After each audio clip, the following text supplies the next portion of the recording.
Let's have a look at this story then. The BBC. The BBC cannot guarantee it won't be rocked by more toxic scandals. Is it possible to have any more? This is according to Tim Davie, admitted today. He was talking to a group of MPs, of course. He insisted he's not mucking around in rooting out abusers. Just months after Gregg Wallace was sacked over sexual misconduct claims facing MPs, Davie was also grilled on the need to serve reform voters. The Gaza documentary was on the list as well, and Bob Villan's controversial Glastonbury coverage. Let's have a little listen to some of that hearing when the Director General faced the MPs. And at that point, I knew absolutely that it was an anti-Semitic broadcast. So my decision was to get that off on demand. Simple as that. I mean, it wasn't too complicated in my mind, OK? And to your point, I do think it was deeply disturbing. Deeply disturbing. I mean, personally, I've talked to many people about this. I thought it was deeply disturbing what happened. I mean, the BBC made a very significant mistake, very significant in broadcasting that. But, you know, the fact that those words were broadcast to that broad audience, it was frankly, very, to your point, it was disturbing.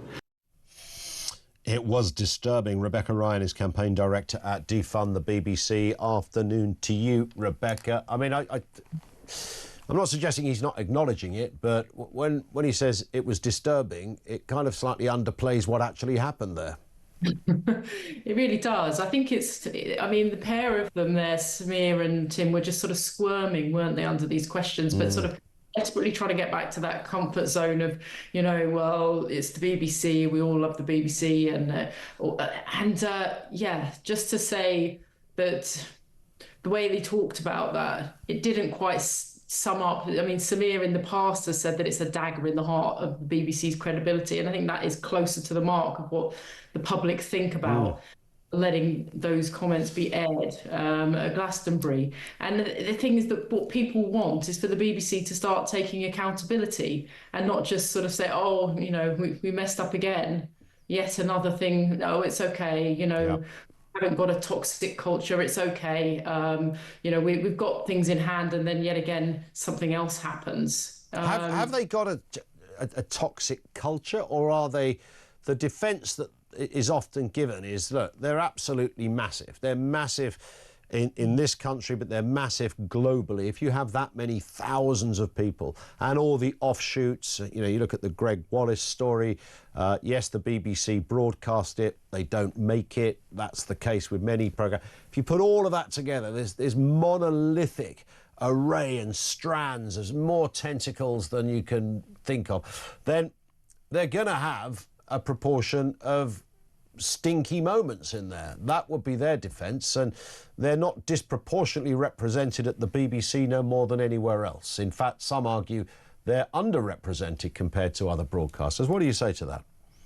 I'd say that it certainly is more of these scandals that happened at the BBC than at any of the other broadcasters, and it's because they have this culture of sort of this middle-class dinner party mindset that they've got going on, where they think they're safe to say these things, and it's only once sort of one thing slips through the cracks, everyone jumps on it and goes, hang on a minute, you can't broadcast that, that's absolutely outrageous. And then they're like, oh yes, because these are things that they would talk about. And you're right, it's a huge organisation, and for them to try and make a huge cultural change is going to be nigh on impossible. But that's why we would say you need to get rid of the TV licence, because the British people don't want to be forced to pay for this, you know, mistake after mistake after mistake.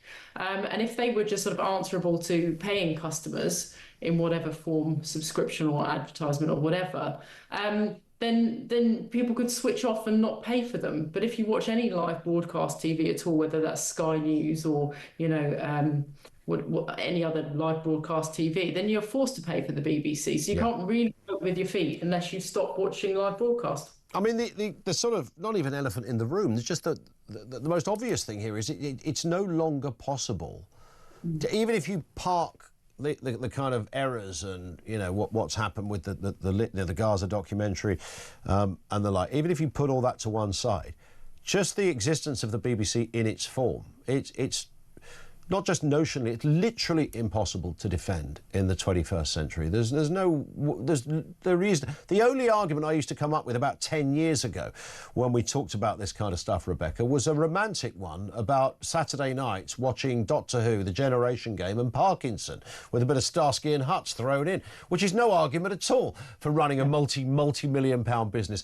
I mean, and now when you consider what we have out there, whether it's Apple TV, Amazon, Netflix, Disney, etc., I mean, I don't know how anyone with a straight face could ever defend its existence.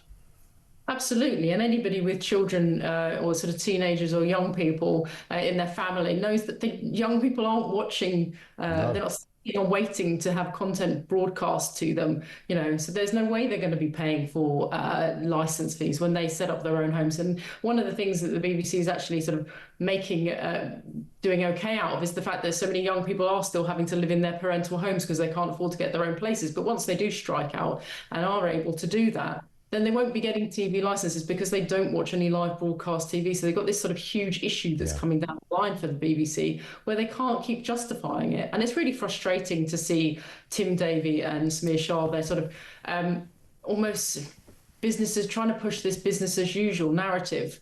You know, yes, we've made some mistakes, but you know, you're going to let us carry on. You know, they are heading into oblivion. I think it was Michael Portillo who said that they're like a polar bear clinging onto a receding piece of ice. You know, it's getting smaller and smaller. Older people who typically get the license are moving on to other realms, and you know, young people aren't paying for it, and soon there'll be nobody left who's prepared to pay for this. Indeed. Only Portillo would get a net zero comment into a piece about the BBC, wouldn't he? But that's a whole other story. Listen, I mean, to me, the Gaza documentary thing was utterly jaw-dropping. I mean, that, I thought, was, of all the things on the list, if somebody said to me, look, you know, the Bob Villan thing, they should have cut the feed, they didn't. All right, OK, they weren't quick enough, they took it off iPlayer, I get it. The Gregg Wallace thing, you know, all right, they didn't make it and nobody really knew, blah, blah, blah. But the Gaza documentary was Premier League when it comes to journalistic howlers. I mean, it was obscenely, criminally remiss in everything from the checks and balances. That bit, what you said at the very beginning, the kind of people that work at the BBC would not even, I think even if it was checked, they would have been OK with it. That's the point. Absolutely. Like I say, it's this sort of mentality that they all have in this sort of echo chamber of their dinner party mindset where, you know, they wouldn't see any problem because everybody, obviously, in their view, is very comfortable with sympathising deeply with Palestine, and therefore we can sort of gloss over all of those issues. And that's, as you say, one of the sort of startling issues that the BBC, that they allowed that documentary to be made in the way that it was, and nobody thought to check. It's outrageous. Unbelievable. Well, we're going to watch with interest. I tell you what, Rebecca, in 10 years' time, you and I will never be having this conversation again because it simply can't survive. Yeah, absolutely. No, that's what we're going for. Listen, Rebecca, thank you for your time. Rebecca Ryan, Campaign Director at Defund the BBC. I don't know what form you could put the BBC in. Some people say, well, why don't you just let them do news and nothing else? There's a whole raft of problems with that. If you said, right, let's get rid of everything the BBC does or put it on a streaming service that you pay for like anything else, I don't know how many people would pay. I don't know whether it would be in, I can't imagine it would be in the same kind of numbers as a Netflix or a Disney.